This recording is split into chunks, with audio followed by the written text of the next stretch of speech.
Do.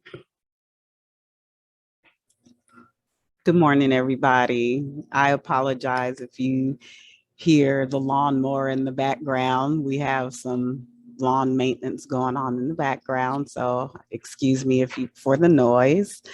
Thank you for allowing me to tell my journey today. Um, Today, I'm before you as an executive professional. I make a great salary. I work for an organization, a nonprofit that allows me to help improve lives. My life has come full circle. My life wasn't always like this. Prior to moving to North Carolina, I lived in Atlanta, as some of you know that are on this call. Um, I had a nice home, I had a nice car, I had a good job there. Um, but as soon as I had money in my hand or in my pocket, it went right out the door. I didn't manage my money. I wanted to make sure my son had the best clothing on. I didn't care about the future or what it looked like in regards to generational wealth or philanthropy. I didn't even know what that word was prior to moving to North Carolina. When I got here, 6 months within moving here, my house was foreclosed on, my car was repossessed. The apartment my son and I were living in, we were evicted out of it. So I was at rock bottom. And I could have turned to family back home in Atlanta, but my brother who raised me, he raised me to be independent, and also the pride that I carried wouldn't allow me to call home and say, "Hi, I need your help." But my son, who was 10 at the time, he said, "Mommy, I believe in you.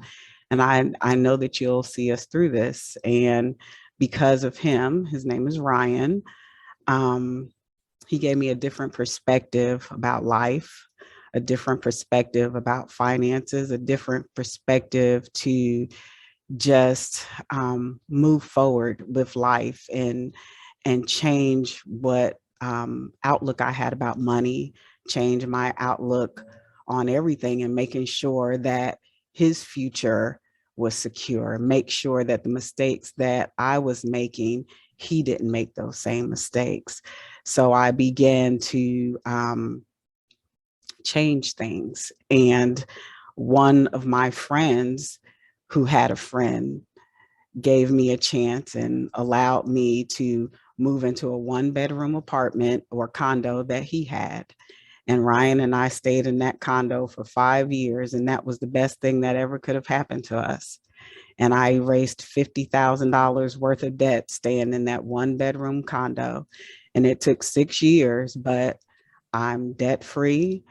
And out of that came giving back. And I gave back my time through volunteer work. And as I built up my assets through learning about philanthropy, once I started working at the Community Foundation, um, Walker Sanders and Athan and Latoya all taught me different things about philanthropy, money management, and different things like that. I began to build my savings. And as that money sat, I decided, what can I do?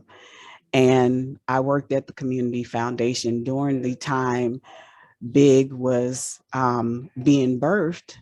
And I didn't think then that I could contribute to it, because I thought that I had to be rich and wealthy to contribute to Big. I felt like, well, I couldn't give back to my community financially if I didn't, make 6 figures, or if I didn't have a big gift to give.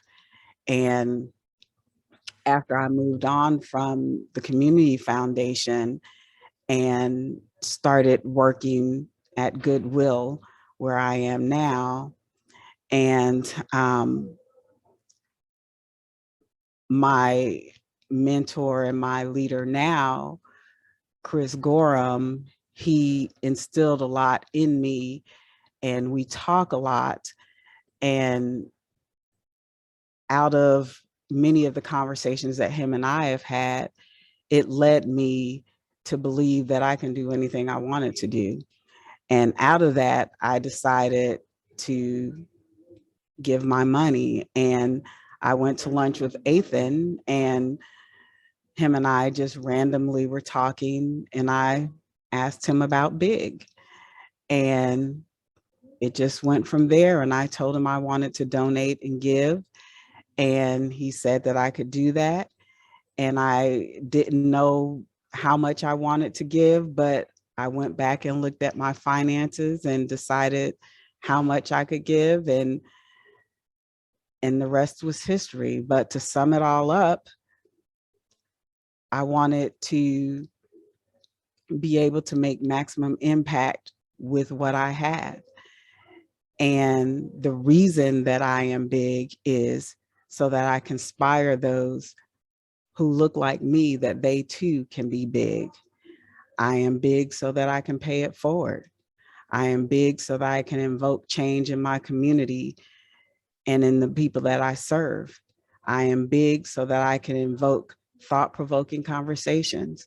And lastly, which is the most important thing, is I'm big so that I can keep the dream alive in my son, Ryan, that he can do anything that he works hard for. As long as he's dedicated and determined, he can do anything that he sets his mind to. So that is why I am big. Go big or go home. So thank you for listening. Well, there's a lot of sand in my eyes right now. Oh my goodness. Thank you, Patti. Thank you, one, because you have said in so many words, in so many ways, what this is about. When we say why people are big, and one of the things that we talk about with Big is we want to expand the narrative for who's a philanthropist and who can give to this. And you've done that. And you've also made my job tremendously hard now to continue on through this.